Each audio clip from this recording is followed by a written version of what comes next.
Hey guys, welcome back to my YouTube channel Hospitality Buzz and I hope you all must be doing really well.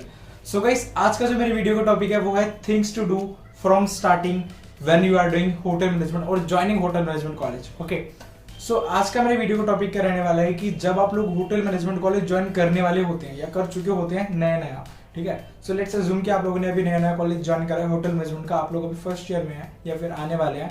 तो उस time से लेके आपके third year के placements तक या फिर जब तक थर्ड ईयर आपका खत्म होता है तब तक आपको वो कौन सी चीजें करनी चाहिए जो आपके लिए काफी ज्यादा ऐड ऑन करने वाली है. तो अगर आप चाहते हैं कि जर्नी आपकी जो होटल मैनेजमेंट की है या फिर ये जो करियर आप करने जा रहे हैं ये करियर आपका अच्छे से रहे, तो इस तरीके से मैं बोलूंगा इन 4 चीजों के ऊपर फोकस करना guys.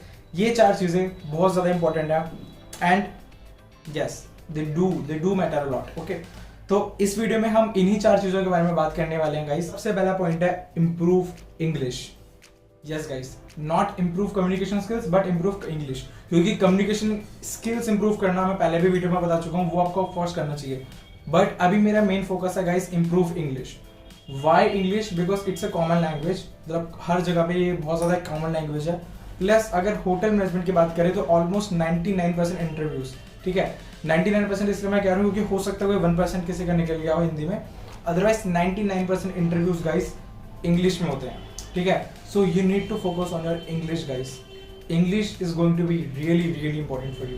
It's just not going to be a piece of cake for you to learn English in just a month, 2 month, 3 month. ऐसा नहीं होता. It takes time. Why? Because what you can learn is you can understand English. Okay, you can read English, but speaking English, talking to someone in English, it's not easy. You have to develop it and it take time. ठीक है, तभी मैं ये बोल रहा हूँ guys कि अगर आप लोग अभी से अगर आप लोग अपने इंग्लिश के ऊपर ध्यान देने लग गए, सो ये काफी ज्यादा इस चीज की चांस बढ़ जाती है कि जब तक आप लोग अपने थर्ड ईयर में जाएंगे, जब तक आप लोग प्लेसमेंट्स को फेस करेंगे, ठीक है. कितने लोग बोलेंगे कि हमें होटल में नहीं जाना, हमें रिटेल में नहीं जाना, हम दूसरी इंडस्ट्रीज में जाना चाहते हैं. So most of the industries, जितनी भी सारी हॉस्पिटैलिटी इंडस्ट्रीज हैं या फिर अगर आपको टीचिंग में जाना है, ट्रेनिंग सेक्टर जो है हॉस्पिटैलिटी का वहाँ पे जाना है, तो वहाँ पर भी इंग्लिश में बोलूंगा इंपॉर्टेंट है, ठीक है. So English is important everywhere, ठीक है. आपको इंग्लिश करनी पड़ेगी गाइस और ये टाइम लेती है, ठीक है. You can learn English in 1 day और 2 day. मान लो कर भी लिया तो भी यू कैन स्पीक इंग्लिश, ठीक है. इतनी जल्दी कोई इंग्लिश नहीं बोलता. मुझे भी इवन टाइम लगा था इंग्लिश बोलने में, इंग्लिश को समझने में और मतलब बिना सबटाइटल्स के मूवी देखने में मुझे भी टाइम लगा था. एवरीबॉडी टेक टाइम, ठीक है. कुछ चीज़ों का आप ध्यान रखेंगे तो इंग्लिश आप लोग सीख सकते हैं. अभी मैं इंग्लिश के ऊपर ज़्यादा बात नहीं करने वाला. इंग्लिश के बारे में मैं ज़्यादा बात इसलिए नहीं करने वाला क्योंकि इंग्लिश जो है ना वो मेरे हिसाब से इतना ज़्यादा इंपॉर्टेंट टॉपिक है कि मैं पूरी एक सीरीज करूँगा इंग्लिश के ऊपर. मतलब मैं उसके बहुत ज़्यादा पार्ट्स निकालने वाला हूँ. अपने इसी हॉस्पिटैलिटी बस पे इंग्लिश से रिलेटेड बहुत सारी वीडियोस आएंगी. तो गाइस इंग्लिश का मैंने सोचा कि मैं आपको कुछ ऐसा नहीं करूँगा कि मैं आपको टेंस या प्रपोजिशन या कोई भी ग्रामर की इंग्लिश की चीज़ ऐसा कुछ नहीं पढ़ा रहूँगा. ऑफ कोर्स मैं क्या सोच रहा हूँ कि कुछ अलग तरीके से इंग्लिश की चीज़ें बताई जाए जिससे कि अगर आपके पास कम से कम सोर्स हो तो आप उसमें इंग्लिश को सीख पाएँ. तो जल्दी जो है इंग्लिश की भी मैं एक सीरीज लेके आने वाला हूँ. उसमें मैं ये करूँगा कि how to improve English, communication English कैसे बढ़ाएं, जो रीडिंग इंग्लिश है, मतलब बहुत तरीके की चीज़ें होती हैं. रीडिंग करना, फिर उसे अंडरस्टैंड, उसे समझना, ठीक है. इंग्लिश को बोलना, तो वो सब के ऊपर फोकस कैसे करें. लोगों को क्या होगा, उन्हें रीडिंग करनी आती होगी and they can understand English as well but they can't speak English. और when they do this stammered, मतलब वो अटकते हैं या फिर बहुत चीज़ें होती हैं, ठीक है. So guys as a communication source English is a really important language in hospitality industry, ठीक है. मतलब कितने लोग ऐसे बोलते हैं ना कि कम्युनिकेशन लैंग्वेज है तो कम्युनिकेशन ऑफ कोर्स ज़्यादा इंपॉर्टेंट होता है, इंग्लिश ऐसा नहीं होता होगा हर जगह. बट इंग्लिश जो है वो हॉस्पिटैलिटी इंडस्ट्री में तो इंग्लिश बहुत ज़्यादा मैटर करती है क्योंकि प्लेसमेंट के टाइम पे आपको लगेगी ये चीज़, ठीक है. प्लेसमेंट के टाइम पे आपको बहुत ज़्यादा जरूरत होने वाली है इंग्लिश की. तो मैं तो गाइस सिर्फ यही राय दे सकता हूँ कि अभी से अपना इंग्लिश जो है स्टार्ट कर दो, ठीक है. अभी आपका कॉलेज स्टार्ट हुआ है या होने वाला हो चुका है, ठीक है. हर एक का अपना अपना हिसाब होगा, प्राइवेट कॉलेज, गवर्नमेंट कॉलेज, अलग तरीके के कॉलेज जो भी है. बट आप लोगों को अपना इंग्लिश के ऊपर ध्यान देना अभी से चालू कर देना है. अगर आप लोग मुझसे कुछ एक्सपेक्ट कर रहे हैं तो ऑफकोर्स मैं वीडियो लेके आऊँगा. अभी हो सकता है थोड़ा टाइम लगे, हो सकता है वीडियो बनाने में, बट वीडियो जरूर लेके आऊँगा इंग्लिश के ऊपर जिसमें इंग्लिश की सीरीज की बात करूँगा. तब तक आप लोग दूसरी चैनल्स की वीडियोस देख सकते हैं, तब तक आप लोग गूगल पे विजिट कर सकते हैं कैसे इंग्लिश इंप्रूव करें, ठीक है. तो बहुत सारे मेथड्स हैं, बहुत सारी चीजें जिनकी हेल्प से आप लोग अपनी इंग्लिश को इंप्रूव कर सकते हैं. Guys this second thing which is going to matter to you and I think you should keep this thing in your mind before joining hotel management, या फिर अभी होटल मैनेजमेंट कर भी रहे हो ना तो भी ये चीज आपको ध्यान में रखनी चाहिए. और just not in hotel management, हर एक करियर में अगर आप जा रहे हो ना या फिर करियर में भी नहीं जा रहे हो ना, अगर आप लोगों को लाइफ में आगे बढ़ना है, ठीक है, आप कुछ भी कर रहे हो, तो ये चीज आपके अंदर सबसे ज्यादा होनी चाहिए, and that is the plan accordingly. Guys planning बहुत ज्यादा इंपॉर्टेंट है, और गाइस पर्सनली मैंने ऐसा देखा है कि प्लानिंग जो होती है ना वो बहुत ज्यादा यूजफुल होती है अगर आप लोग एडवांस में प्लानिंग करा तो। यानी कि अब ये मान के चलो कि गाइस जब मैं अपने फर्स्ट ईयर में था, ठीक है, उस टाइम पर मैंने प्लान कर रखा था कि मैं कौन सी होटल की चेन जो है, उस चेन के मतलब उस ब्रांड जो है उसके अंडर में जाकर मैं इंडस्ट्रियल ट्रेनिंग करूंगा, वो मैंने डिसाइडेड था उस टाइम पे। और फिर मैंने सोच रखा था कि वहां से अपनी इंटर्नशिप करूंगा ताकि उन लोगों का जो एमटी प्रोग्राम है उसे निकालने में मेरी हेल्प रहे, ठीक है। तो फिर मैंने उसी सेम होटल चेन के वहां से इंटर्नशिप करी, पूरी जी जान लगाकर। बहुत मुश्किल थी, बहुत ज्यादा मुश्किल था मेरे लिए, आसान नहीं था, बहुत ज्यादा मुश्किल, बट मैंने निकाल लिया अपना इंटर्नशिप, ठीक है। तो इंटर्नशिप मैंने उसी होटल चेन से करी, ये मेरा प्लानिंग था। फिर मैंने करी वहां से इंटर्नशिप। फिर मुझे ये था कि अब क्या होता है कि जो सेम जगह से हमने इंटर्नशिप करी होती है ना, उस होटल की चेन में जाना एक तरीके से, अगर उसी होटल की चेन की जो प्लेसमेंट होती है वहां पर जाना आसान होता है, उसी कंपनी के होटल में, ठीक है। कुछ ना कुछ आपको बेनिफिट्स ऑफकोर्स मिलते हैं। तो ये चीज़ मेरे दिमाग में थी कि उन लोगों का एमटी प्रोग्राम इंडिया का नंबर 1 एमटी प्रोग्राम है, इसलिए मैंने वहीं से होटल की जो थी ट्रेनिंग करी। और फिर मेरा जो नेक्स्ट गोल था कि वहाँ से मुझे अपना एमटी प्रोग्राम निकालना है। निकाल नहीं सका ऑफकोर्स, वो बात अलग है, बट मैं इंटरव्यू में जरूर बैठा और मैंने अपना 100% दिया। तो वो चीज़ है गाइस कि आप लोगों को प्लानिंग करनी चाहिए। वही चीज़ आपको बता रहा हूँ कि देखो मेरे केस में ऑफकोर्स इंटर्नशिप वाला पॉइंट जो था मेरा, उससे मुझे बहुत ज़्यादा हेल्प रही, ठीक है। वो जो ब्रांड था उस ब्रांड के अंडर से जब मैंने इंटर्नशिप आगे करके जब मैं आगे प्लेसमेंट्स में बैठा, मुझे बहुत ज़्यादा हेल्प रही। तो क्या था कि सब कुछ पहले से प्लान था, ठीक है। मतलब ऑफकोर्स वो एमटी प्रोग्राम में नहीं निकाल पाया, वो इंडिया का सबसे नंबर 1 एमटी प्रोग्राम है और हर कोई नहीं निकाल सकता, बहुत ज़्यादा मुश्किल होता है।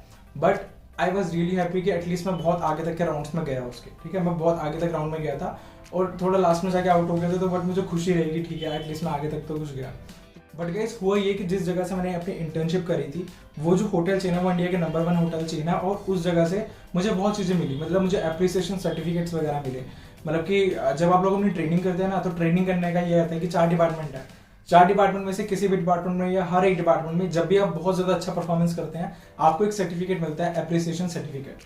अब मेरा ट्रेनिंग में जाने से पहले ये एम था, या फिर ये गोल कह लो, या फिर एक तरीके से ऐसे कुछ था, प्लानिंग पूरा कर रखा था कि मेरे को अप्रिसिएशन सर्टिफिकेट चाहिए। और मुझे ये था कि अगर मैं फ्रंट ऑफिस का डिपार्टमेंट में जाने में इंटरेस्टेड हूँ इन फ्यूचर, तो मुझे फ्रंट ऑफिस से तो अप्रिसिएशन चाहिए, ठीक है।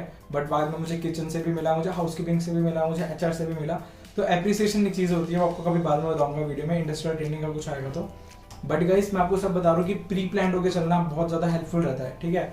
अगर आप लोग प्री प्लान होकर चलेंगे ना गाइस, तो बहुत सारी प्रॉब्लम्स जो आपको फ्यूचर में होने वाली हैं वो आपकी पहले से ही सॉल्व हो जाएंगी, ठीक है। सर प्लीज़ कोई ये कमेंट मत करना कि हम लोगों का गोल क्या होना चाहिए, हम लोगों को कौन सा डिपार्टमेंट में जाना चाहिए। अगर आप फ्रंट ऑफिस में गए थे तो हम भी फ्रंट ऑफिस में चले जाते हैं, ऐसा कुछ नहीं होता। चारों डिपार्टमेंट बहुत ज़्यादा इंटरेस्टेड, बहुत ज़्यादा अमेजिंग है, बहुत ज़्यादा अच्छे डिपार्टमेंट है, ठीक है। ऐसा कुछ नहीं होता, ठीक है। मेरा जो अपना ओपिनियन है, मैं भी तो इंसान ही हूँ ना, तो मेरा अपना अलग ओपिनियन है, किसी और का अपना अलग होगा, हर किसी का अपना अपना ओपिनियन होता है। तो बट जो चीज़ मुझे यूजफुल लगी वो मैं आपको बता रहा हूँ कि plan accordingly. Plus guys find your गोल, ठीक है। मैं ये बोलूँगा कि आप लोगों को आपका गोल पता होना चाहिए। आपको एमटी निकालना है, आपको ओटी निकालना है, कौन सा होटल चेन क्या है। ऑफकोर्स एकदम एक पर्टिकुलर होटल चेन का लेके थोड़ा कॉम्प्लिकेटेड हो सकता है, क्योंकि जरूरी नहीं है कि आपको उसी होटल चेन में मिले, बट हमेशा अपने लेवल को हाई रखना है कि वो नहीं तो सेकंड या थर्ड, ठीक है। तो मेरा लेवल बहुत ज़्यादा हाई था, तो मुझे भी कुछ अच्छा ही मिला ऑफकोर्स, ठीक है। सो अगर आपका लेवल हाई रहेगा ना, सबसे पहले plan accordingly, find your goal, और level has to be high, level आपका हाई होना चाहिए। अगर आप ये सोचेंगे कि ठीक है ये 4 स्टार होटल चेन है, यहाँ से इंटर्नशिप कर लेता हूँ और फिर बाद में भी कुछ कर लेंगे, तो वो नहीं चलेगा। स्टार्टिंग से आपको अपना लेवल हाई करना पड़ेगा। तभी मैं बोलता हूँ कि एक अच्छे खासे कॉलेज से अपना होटल मैनेजमेंट करो, ताकि आपका लेवल जो है रिज्यूमे पे जो नाम आ रहा है वो स्टार्टिंग से जो आपका रिज्यूमे है वो हाई लेवल पे है। तो वो चीज़ आपकी होनी चाहिए। लोगों को थर्ड पॉइंट बताने जा रहा हूँ, हो सकता है कितने लोग कॉन्ट्रोवर्सी गए उस टॉपिक को लेके कि ऐसा नहीं होता या ऐसा होता है, या फिर अलग अलग ओपिनियंस हैं। बट गाइस मैं आपको बताता हूँ कि सीन क्या है, ठीक है। ये थर्ड पॉइंट है गाइस, स्किन केयर, ठीक है। अब आप लोगों को लगेगा कि क्या होटल मैनेजमेंट में लुक्स मैटर करते हैं, ठीक है। तो गाइस देखो मैं आपको बताता हूँ होता क्या है। लुक्स जो होते हैं ना, लुक्स मैटर करते हैं, not just in hotel management, हर जगह पे लुक्स मैटर करेंगे, ठीक है। बट लुक्स का मतलब please don't get into this racial discrimination thing कि अगर कोई काला है तो उसका लुक्स अच्छा नहीं है। नो, वो तो फिर लुक्स में आता ही नहीं ना।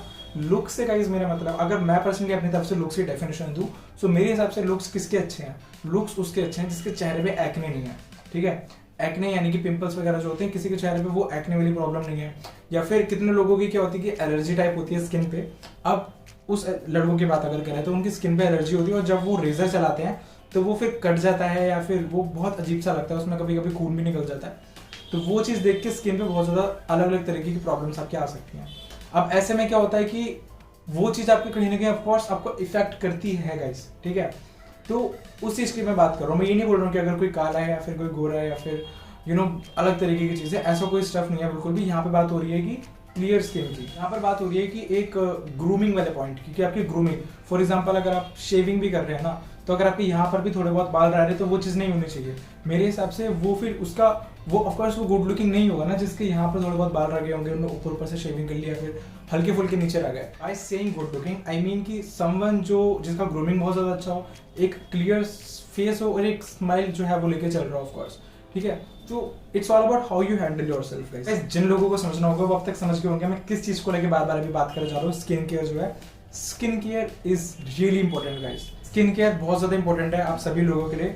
और होता क्या है कि ऐसा कुछ नहीं है कि मतलब एक पर्टिकुलर डिपार्टमेंट के लिए, हर एक डिपार्टमेंट के लिए इंपॉर्टेंट है। हाँ, फ्रंट ऑफिस के लिए थोड़ा ज़्यादा इंपॉर्टेंट होता है, क्योंकि अब है तो मैं आप लोगों को बता रहा हूँ, मतलब होता है फ्रंट ऑफिस में थोड़ा ज़्यादा कि एक चार्मिंग पर्सनैलिटी और समथिंग लाइक दैट, बट ऐसा नहीं है हर जगह पे होता है। बट गाइस बिलीव मी, ऐसा कुछ नहीं है। प्लीज़ अगेन कोई से किसी रेशियल डिस्क्रिमिनेशन या फिर किसी ऐसी चीज़ से लेके मत जाना।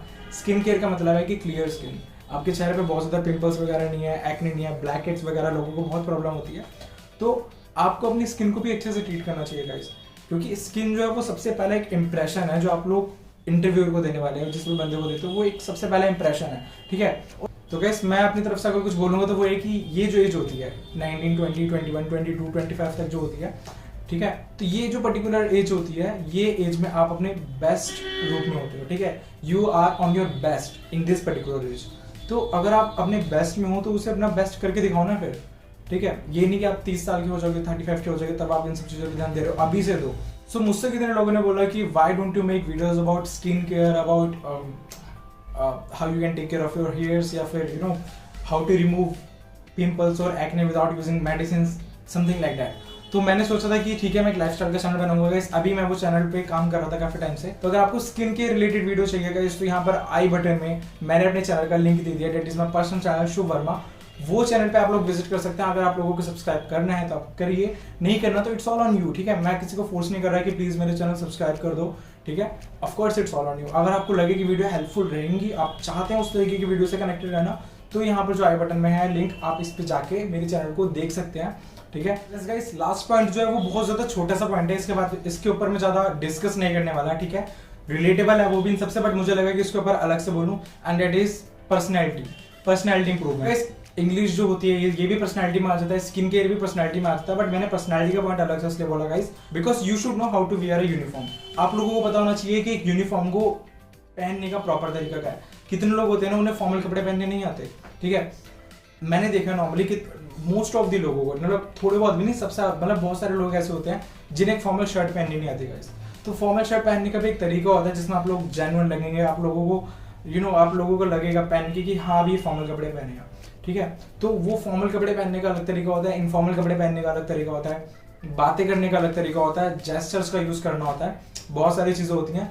पर्सनैलिटी का मैं ये बोलूंगा कि आप लोग ऐसे इंप्रूव नहीं कर सकते, ऐसा कुछ नहीं है पर्सनैलिटी का, ठीक है। पर्सनैलिटी कैसे इंप्रूव होती है, पर्सनैलिटी आपकी टोटली एनवायरनमेंट की वजह से इंप्रूव होती है। जिन लोगों के आसपास आप बैठे होंगे, जिस तरीके का एनवायरनमेंट होगा उसकी वजह से आपकी पर्सनैलिटी इंप्रूव होगी, ठीक है।